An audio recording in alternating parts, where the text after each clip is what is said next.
Mr. Dinesh Kanabar, Vivek Mishra. I also have Mukesh Butani joining us right here on ET Now, and Rohan, Shah. Thank you very much, gentlemen, for being with us. Mr. Kanabar, let me begin with you very quickly. We were talking about a revenue neutral rate of under 18%, and I can proudly say that ET Now was the first to tell its viewers earlier today that that is how it's going to be. Some of you did express surprise whether it's going to be under 18%, the revenue neutral rate. 15 to 15.5% is the range. Are you pleasantly surprised as at how low it has gone? I think to a large extent it is on expected lines. I think I agree with you that you are the first to come on board and make this comment about what the rates could be. But the exemption rate of 12%, the standard rate of 17 to 18.5 were both expected. I must say that the luxury rate of 40% is slightly beyond what I had expected it to be. In fact, if you recollect our discussions earlier, we're looking at a rate of more like 32 to 36%. So 40 is a little bit high. The products which the chief economic advisor gave were aerated drinks, liquor, etc. So those are going to be a bit impacted, but overall a very appropriate announcement. I would also welcome the elimination of the 1% GST, something which was expected as a concession, and I think that's a right way to go ahead. Mr. Butani, come in on this one. They have really surprised, and like somebody in Finance Ministry told me earlier today, you will be pleasantly surprised with what the CA recommends. On the basis of that, we had gone ahead and put forward the story that the rate will be under 18%. 15 to 15.5% is the revenue neutral rate. The standard rate in the range of about 17%. And of course, the concession rate is really where things are, and that is in the range of 12%. Tax rate on precious metals 2 to 6%, demerit tax rate 40%, and that's traditionally seen as a lot higher than it has been. Your first take on what they're trying to say here? Yeah, I think I'm pleasantly surprised because I anticipated that the revenue neutral rate will be north of 18%. So that seems to be certainly coming out as a positive news. I think this range that has been given is to allow flexibility states to move around insofar as the state GST is concerned, and I think states will make use of this flexibility to be able to alter their rates such that it does not impact their finances. All right, so pleasantly surprised because Mr. Butani, as he's rightly pointing out, was expecting rates of northwards. And Mr. Mishra, I think the discussion that we were having before we went ahead and had the CA was also this, 15.5% or 15 to 15.5% is a rate that should pleasantly surprise Indian industry, you believe? And also makes it economically and politically palatable for this to go through?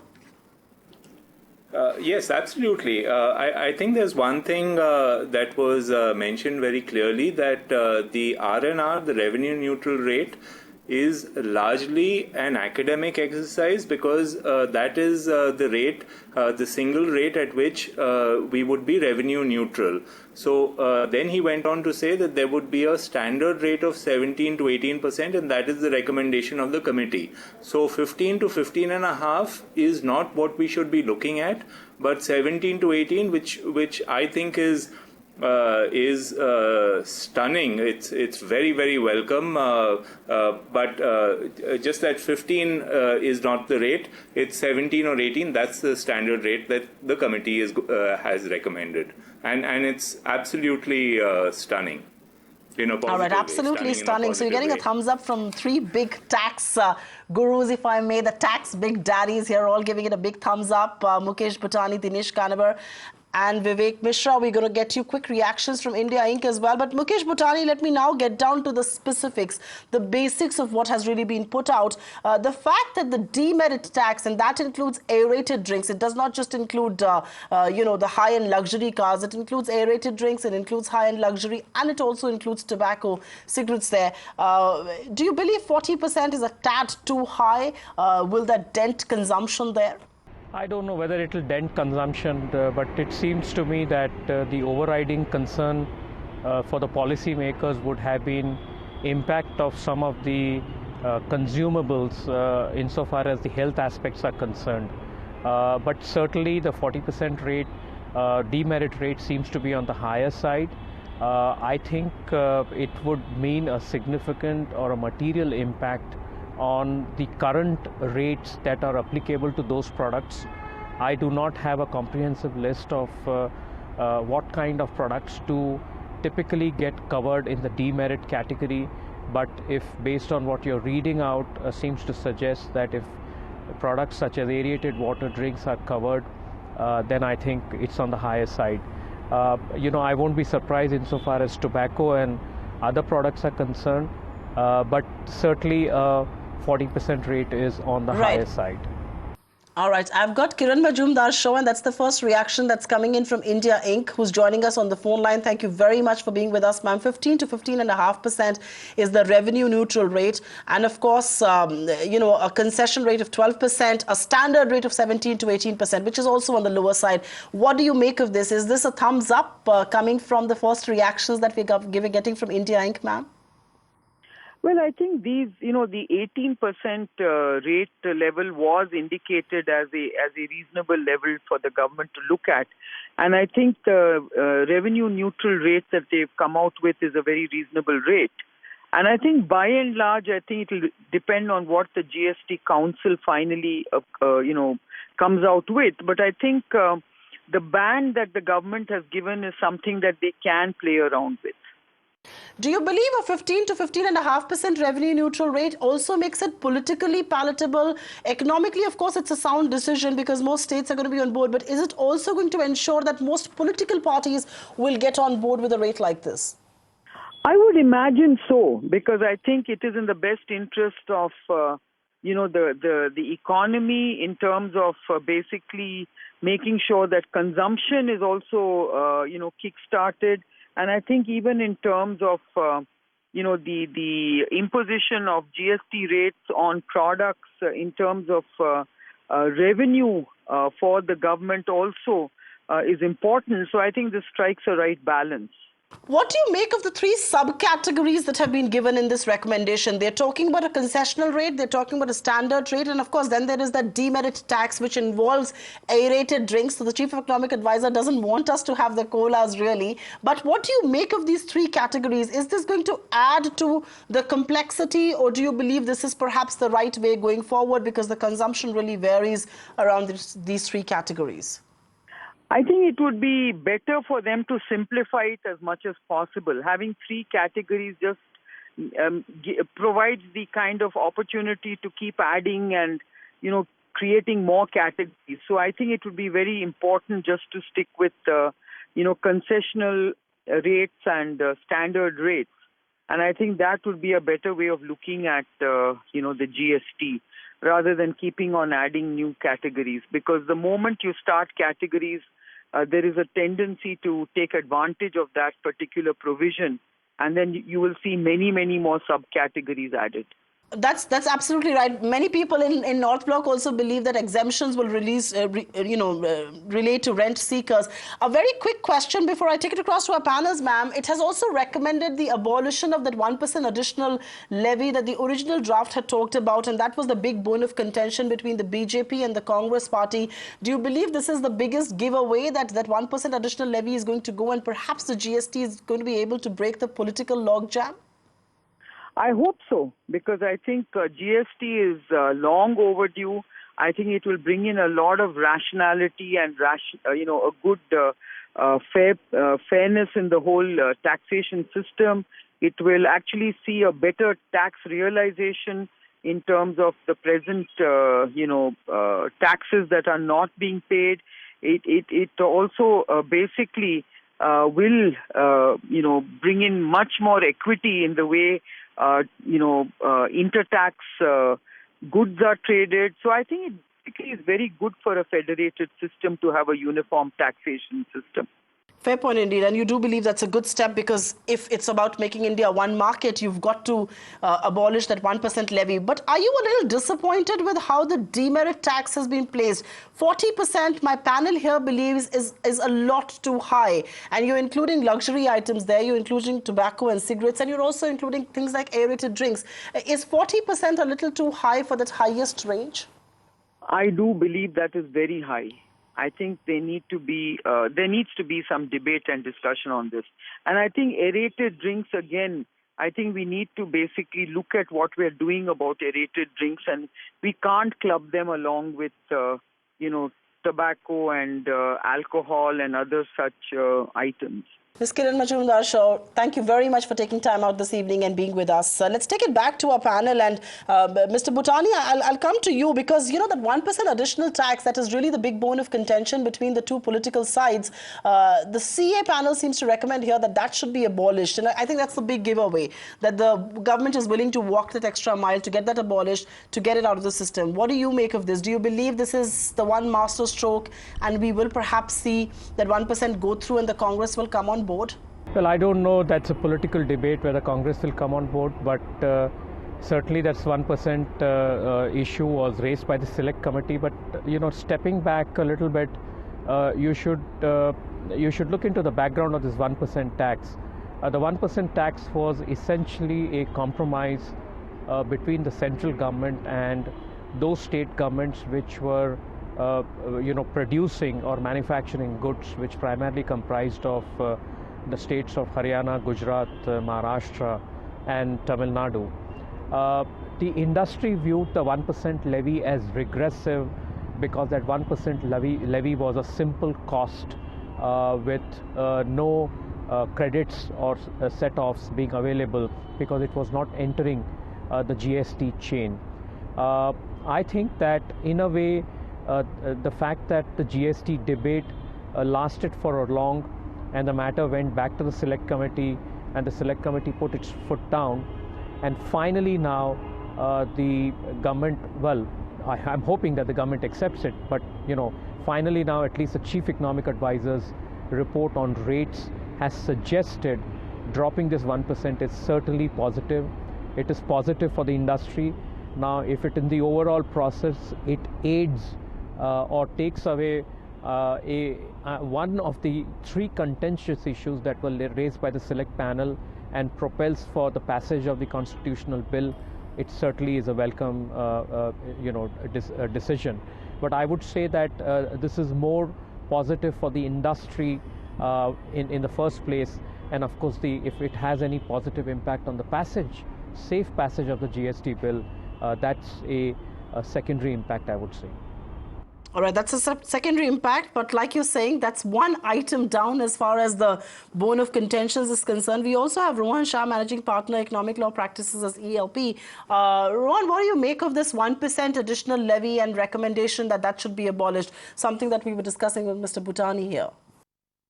Very positive, because obviously this was that one lingering issue politically, and you know, once you take this away, you are moving much closer to political consensus.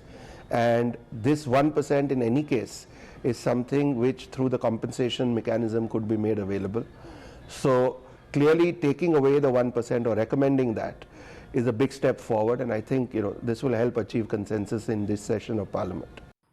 Vivek Mishra, you want to come in on that? I particularly wanted to also discuss the other factors. That 1% additional levy is, yes, very well taken. But what about precious metals? And we were just talking about that, how gold is a politically palatable subject. Politically very concurrent subject, it is a debatable issue. 2 to 6%. Isn't that, are you comfortable with that range? The thing is, the thing is that we can sit and debate about the rate should be this or that. I think what we have to recognize is that political compulsions, the taxation history of a particular commodity, these are realities. So is it a reality that we have to find a way to balance the budget, or to make sure that we don't take big chances in terms of revenue. So 2 to 6%, I actually don't have an answer there. I'm not sure what rate would be acceptable. The 18% rate, 17 to 18%, that's really a positive step. This 1% additional tax that was to be levied, I think if that is withdrawn, which is what the panel has recommended, that's very positive from a couple of points of view. One is that it was proposed to be there for 2 years or such time as the GST Council might recommend. So I had doubts that if it became a reality that it would actually go away in 2 years. The fact that that the committee has recommended that it should go away, it should not be imposed, is very positive from that point of view. I don't think it's realistic that it can be imposed at a later stage. And like I said, the 2 to 6%, I mean, one can debate. Fair point indeed. Mr. Kanabar, I'm going to come to you on the other recommendations that have been made. And of course, we haven't seen petroleum and alcohol be a part of the GST ambit in the first place. But the recommendations from the CEA panel, and which really had the blessings of North Block, is that it is advisable to bring petroleum, alcohol, real estate and electricity under the ambit of the GST going forward. Do you think it's going to be at all possible? You're not starting with petroleum and alcohol and then to recommend that you should bring it around in the near future. Will states agree to this at all? Because many people believe the reason why the states are perhaps and why the GST is gathering traction is because you have kept petroleum and alcohol out. So if you heard the chief economic advisor very carefully, what he mentioned was that the recommendation has been that as many products and services as possible should be covered, and what should be left out should be de minimis. And when he said that, while he did not speak about petroleum and alcohol, I thought he did imply, without mentioning that those are the two likely things which are likely to be kept out. I would like to believe that it's very unlikely that in the first stage we will see these two are getting included in the GST regime. And as I said, the statement of the chief economic advisor was almost a giveaway on that. Right. I want to get in Mukesh Butani also on this one. Mr. Butani, you very often are found in the corridors of power, and so it's only fair to ask you, alcohol and petroleum are non-starters to begin with. Do you envisage a situation based on these recommendations that they can ever be made a part of the GST, at least in the near future, 2 to 3 years? Not in the short term. And I don't think that exclusion of alcohol and petroleum products should surprise us. Because I don't think that was expected. I think there's a more philosophical debate over here that if the government wants to bring all the states on board for these two levies, then we can keep on going debating GST for the next 5 years, and I promise you it will not happen. And there are reasons for that. The reasons for that are different. Let's look at alcohol products. Levy of indirect tax on alcohol products is a significant part of revenues for many state governments, and I do not see the state governments giving up because they view that as giving up an important empowerment that they have, which is the right to collect tax on alcoholic products. If you look at the debate on GST with the earlier government, I think one of the aspects that worried states was that will states be robbed of their empowerment, whether it is by way of delegation of authority to the GST Council or the vote in the GST Council or the right to determine the rates, so on and so forth. I think this government realized some of the challenges that were faced by the earlier government in terms of bringing all the states on board. And I don't think that this government debated even, yes, in an ideal scenario, if you're looking at a GST which mirrors the GST in many parts of continental Europe, you should have alcohol and petroleum products. But that's not going to be the case. And it's not going to be the case because of historical reasons, because of the way our GST debate has happened in the past decade. So I don't see in the short term inclusion of these two products, and I don't think the government should try and attempt to bring that debate because it will just delay the implementation of the GST law. That's a very pragmatic view that's coming in from you, and I really appreciate that because you really understand how policy making does happen. That's absolutely right. The government cannot afford to perhaps bring that back. But I did see Rohan Shah's finger go up while you were talking, and let me quickly ask you, you have a view there on keeping alcohol out of the GST ambit, Rohan? You know, it is unusual that we are going to leave out some items, but this has been on the books for a long time. It's also part of it is reflected, at least in terms of alcohol, in the constitutional entry itself. So I think this was the writing on the wall. This is what has come. But there is a message and an undertone in terms of what Mr. Subramanian said, which is that, you know, he thinks all products should come in as soon as possible. So maybe the takeaway is that while these will not be included upfront, you know, over a period of time, and they will find a way to bring these into the GST net. All right, let's really take this beyond what the recommendations are and some things that are really holding back the GST from becoming a reality, at least in India. We will hopefully see this pass through the winter session. But Vivek, if I may ask you, the Congress's second demand was that you should make the cap on the GST rate a part of the constitutional amendment bill. Is that going to be possible at all? Can the government give in on that? My own sources seem to suggest that is not going to be possible. You have to budget in for exigencies. There may be emergencies. You cannot go back and amend the constitution each time. Is that an unreasonable demand according to you? Well, the Congress had three key demands. One was the voting in the GST Council, the second was the removal of the 1% tax, and the third was an 18% cap on the GST rate, coupled with the fact that it would be built into the Constitution.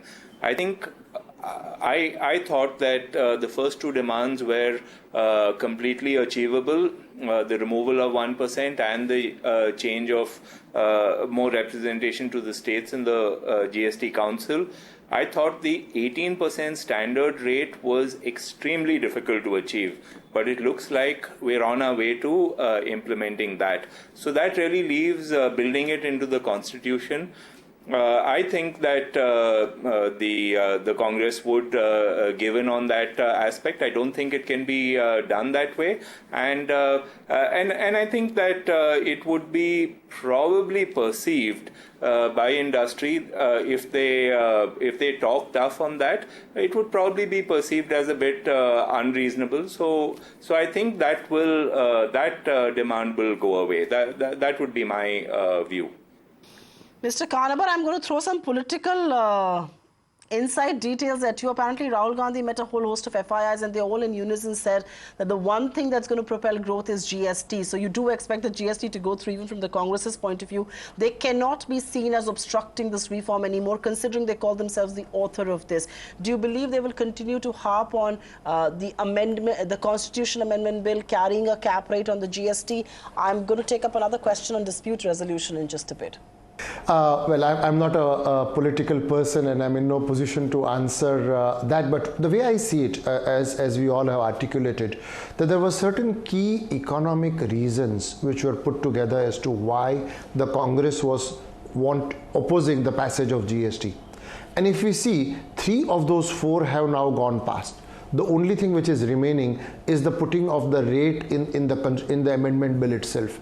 And I think, you earlier spoke about this 1% elimination of GST. If you heard Mr. Arvind Subramanian, he was very categorical that on the basis of the calculations that have been done, they are very clear that the collections will be revenue neutral. We are not going to see any deficit. If that is the situation, there is no room to believe that this 17 to 18% is going to be tempered every year. The only reason why one would want a rate in a constitution amendment bill is really to sort of ensure that the rate is not tempered with. And I think even Congress would understand that as you go along, there may be not only exigencies, there may be situations where if tomorrow they were to be in power, they might want to change the rate. So I don't think one needs to bind oneself to change. I think so long as the key issues are taken care of, I think this is not such a critical demand. All right, not such a critical demand. Mukesh, Butani, the other demand of the Congress party is about the dispute resolution mechanism. Mr. Chidambaram himself had suggested, and there seems to be a little bit of going back on this, that the council should decide what should be done with the dispute, and if they cannot, they should decide where the dispute should be in fact resolved. Do you believe that is a thorny issue? And how important is that issue really as far as the whole GST regime itself is concerned? Can disputants be a part of the dispute resolution itself? I'll just, Supriya, cover the other point, whether the 18% rate should be mentioned in the constitutional amendment or not. I think the question we should ask ourselves is not how reasonable or unreasonable that demand is, but how practical that demand is. I mean, if it is reasonable, then I think we should go ahead and put down our corporate tax rates in the constitution. I think in my view, it's an impractical, demand by the select panel, and put that out as a condition for the passage of the GST constitutional amendment. As far as the empowerment of the GST Council is concerned, the role played by state governments is concerned, the role played by the central government is concerned. And this is the point I was alluding earlier, that if you look at the draft division of powers that was circulated in the 2012 version, at that point in time states were not supporting because they felt that there is a shift of power from the state to the central government. I personally feel that there's been a lot of compromise that was made not just by this government but even in the earlier draft by Mr. Chidambaram when he took over in his capacity as a finance minister in 2012. And I think that there is a reasonableness over here. I don't think this is a thorny issue any longer. At the end of the day, there has to be someone at the federal level who has to decide on the issue, who has to arbitrate on the issue, whether that is arising out of issues on rate of tax, which I don't think will arise, the fact that a flexibility of 1% has been given to the state, or it's arising out of any other issue. So I think in my view, this hardly remains as a debatable issue. If you take into consideration the larger message that is coming in by leadership at the highest political level as to what do they feel about cooperative federalism, I don't think that the current formula for empowerment of the state government in the GST Council is in any manner lopsided, or there should be any fundamental change that should be carried out, or at least that should not hold back the passage of the GST constitutional amendment. Fair point indeed. Always a voice of sanity there. But Rohan, Shah, let's quickly do a quick round of brief answers here. Do you think the government can still pass the bill before the April 2016 deadline? Do you think it can go through in the winter session? Can the government meet the deadline? Well, I think government is, shown an immense amount of energy on this issue. It's been doing a lot of work.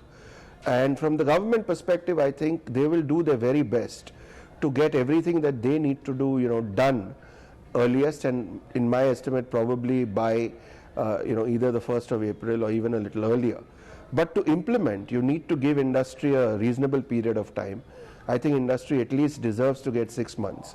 So while I think they will have the superstructure in place by the 1st of April, implementation by 1st of April I think may be a challenge. That realistically may be more the 1st of October 2016. All right, Vivek Mishra, do you have a quick word on this one? April 1, 2016, is that too ambitious a target? Shouldn't industry have more time? Can the government rush into this one? Because this is not the end of the road as far as the GST is concerned.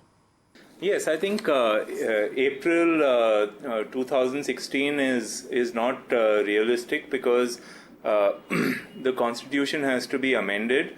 And then the centre has to enact the GST law, and then 29 states have to enact it. So the amount of legislative action that is needed makes April 1, 16 a little unrealistic.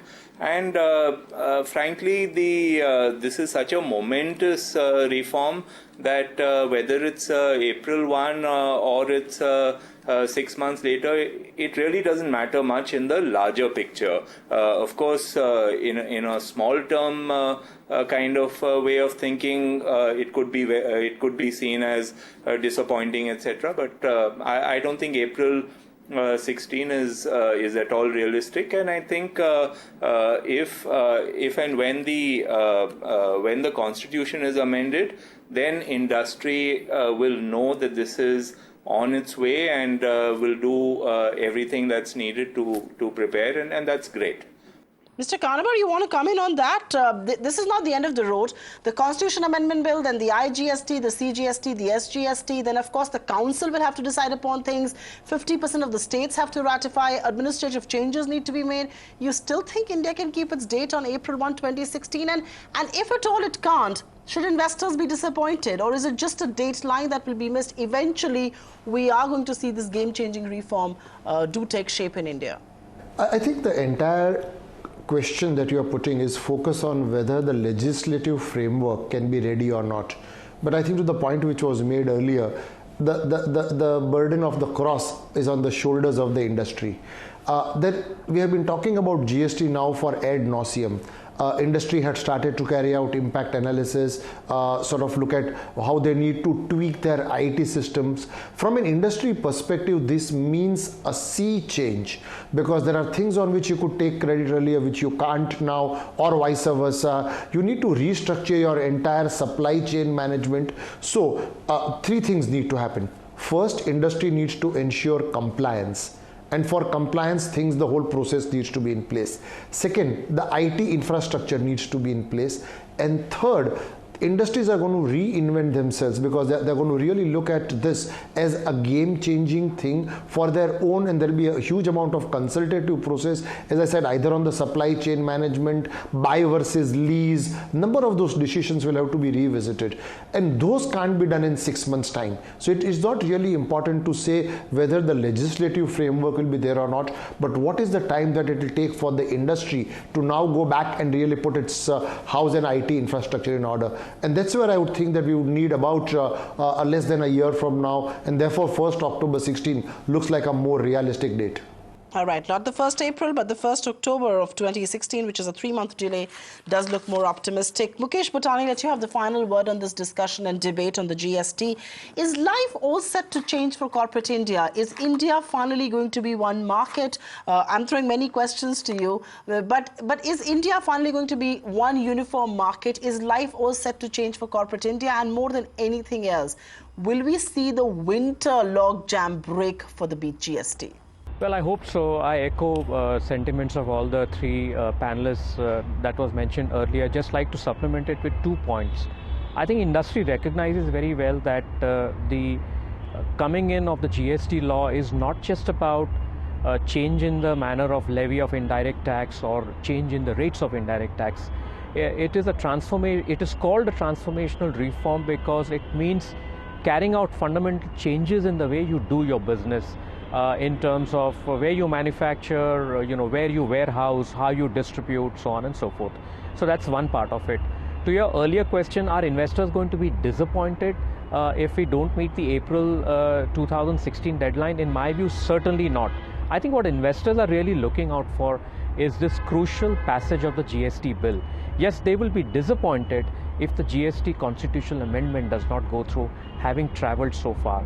And to your last question, I think, if the choice is between having a perfect GST versus having a GST in the manner that we have, I think we are better off with the latter. I think it will take 3 to 5 years' time for all the stakeholders to go through a steep learning curve to understand not just the nuances of the new law, but also understand the issues that will come up. I think it's going to take 3 to 5 years for a law of this nature to settle down, and I personally feel that this is truly transformational. If you are able to get through this last mile, I think over a period of time, in the short to medium term, India would clearly be viewed as one single market. Fair point indeed. Mukesh Butani, Dinesh Kanabar, Vivek Mishra and Rohan Shah, we really appreciate you taking time out this evening and being with us on what we are calling the big game-changing reform. This, many people believe, is the mother of all economic reforms in India, and that is indeed the GST. Thank you very much for sparing time and being with us. Find us on Facebook at facebook.com/ETNow, and don't forget to click the like button. You can also follow us on Twitter at ETNowLive. To stay updated with all our programming, hit the subscribe button on our YouTube channel by logging on to youtube.com/user/ETNow.